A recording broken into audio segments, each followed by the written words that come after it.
नमस्कार। आज हम भारत की कृषि से जुड़ी एक बहुत बड़ी और महत्वपूर्ण योजना को गहराई से समझेंगे। प्राइम मिनिस्टर धन धान्य कृषि योजना, जिसे शॉर्ट में PMDDKY भी कहते हैं। चलिए इसके हर पहलू को एकदम आसान भाषा में जानते हैं।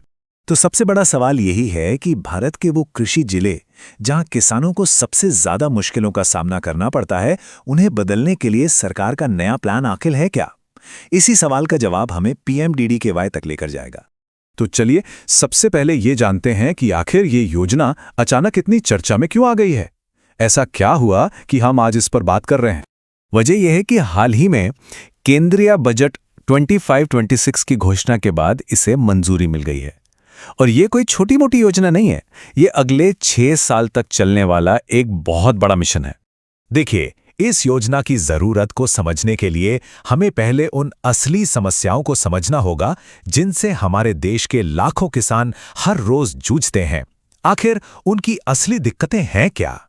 पहली और सबसे बड़ी चुनौती है लो क्रॉप प्रोडक्टिविटी, यानी फसल का कम उत्पादन होना। सोचकर देखिए, एक किसान जी तोड़ मेहनत करता है, लेकिन मिट्टी की खराब सेहत, खेती के पुराने तरीके और जमीन के छोटे छोटे टुकड़े, ये सब मिलकर उसकी सारी मेहनत पर पानी फेर देते हैं।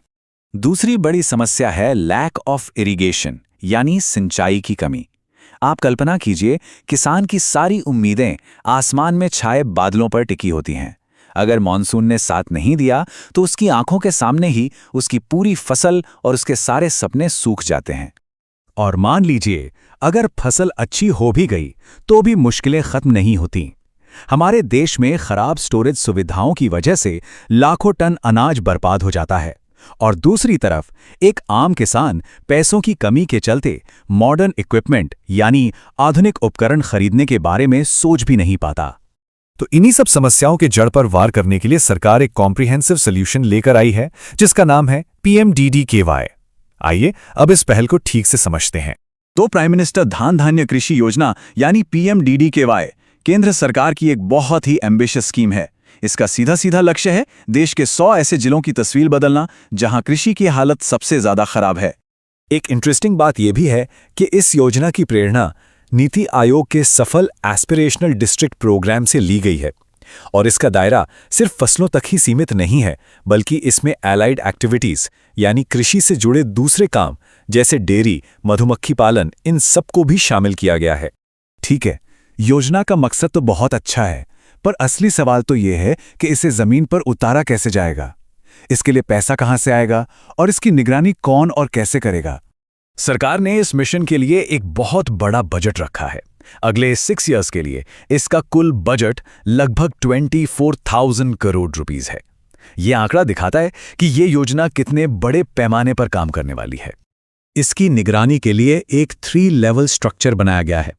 नेशनल लेवल पर सेंट्रल मॉनिटरिंग होगी, स्टेट लेवल पर खास कमेटियां होंगी और डिस्ट्रिक्ट लेवल पर डिस्ट्रिक्ट कलेक्टर की अगुवाई में धन धान्य समिति काम करेंगी। अब ये 100 जिले चुने कैसे जाएंगे? तो इसके लिए कुछ साफ साफ क्राइटेरिया हैं, जैसे कि लो क्रॉप प्रोडक्टिविटी, कम क्रॉपिंग इंटेंसिटी और किसानों तक लोन की खराब पहुंच। साथ ही ये भी पक्का किया जाएगा कि हर स्टेट और यूनियन टेरिटरी से प्रतिनिधित्व हो। और इस योजना का जो सबसे शक्तिशाली पहलू है वो है स्कीम कन्वर्जेंस। अब इसका मतलब क्या है? इसका सीधा सा मतलब है कि 11 अलग अलग मंत्रालयों की 36 मौजूदा योजनाओं को एक साथ एक छत के नीचे लाया जाएगा, ताकि सारे प्रयास एक ही दिशा में लगें। चलिए अब देखते हैं कि जिन समस्याओं की बात हमने शुरू में की थी, ये योजना एक एक करके उनका समाधान कैसे करती है। तो हमारी पहली समस्या थी कि किसानों के पास मॉडर्न स्किल्स की कमी है। उन्हें खेती की जो नई नई तकनीकें हैं उनके बारे में ज्यादा जानकारी नहीं होती। PMDKY का सॉल्यूशन है फ्री ट्रेनिंग। देश भर में जो कृषि विज्ञान केंद्र हैं वहां किसानों को ट्रेनिंग दी जाएगी। इतना ही नहीं, 500 किसानों को विदेश भेजकर एडवांस्ड फार्मिंग टेक्निक्स की ट्रेनिंग भी दिलाई जाएगी। दूसरी बड़ी समस्या क्या थी?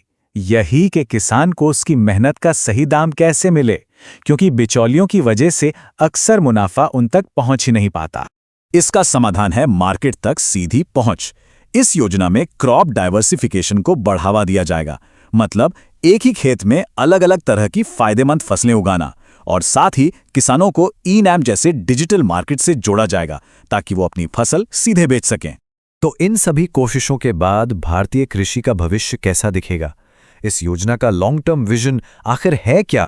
ये जो आंकड़ा है ये इस योजना के असर को दिखाता है। इस पहल से सीधे तौर पर 1.7 करोड़ किसानों को फायदा पहुंचने की उम्मीद है। ये वाकई में एक बहुत बड़ी संख्या है। और आखिर में एक बात जो इस पूरी योजना के आत्मा है वो ये कि इसका लक्ष्य सिर्फ फसल उगाना नहीं है, बल्कि भारतीय कृषि के लिए एक ऐसा टिकाऊ और फायदेमंद भविष्य बनाना है जहां किसान खुशहाल हों और हमारा देश अन्न के मामले में और भी आत्मनिर्भर बने। Thank you for watching this video. अगर ये वीडियो आपको पसंद आया हो तो लाइक जरूर करें, शेयर करें उन दोस्तों के साथ जिन्हें यूपीएससी, लॉ या जनरल नॉलेज की तैयारी करनी है। और हाँ, सब्सक्राइब करें। आप अपने सुझाव या सवाल नीचे कमेंट में लिख सकते हैं। यूपीएससी एंड कॉम्पिटिटिव एग्जाम की गाइडेंस या मेंटरशिप के लिए संपर्क करें। Our contact information is given in description. धन्यवाद। मैं हूं कृणाल ठाकुर। मिलते हैं अगले भाग में। जय हिंद।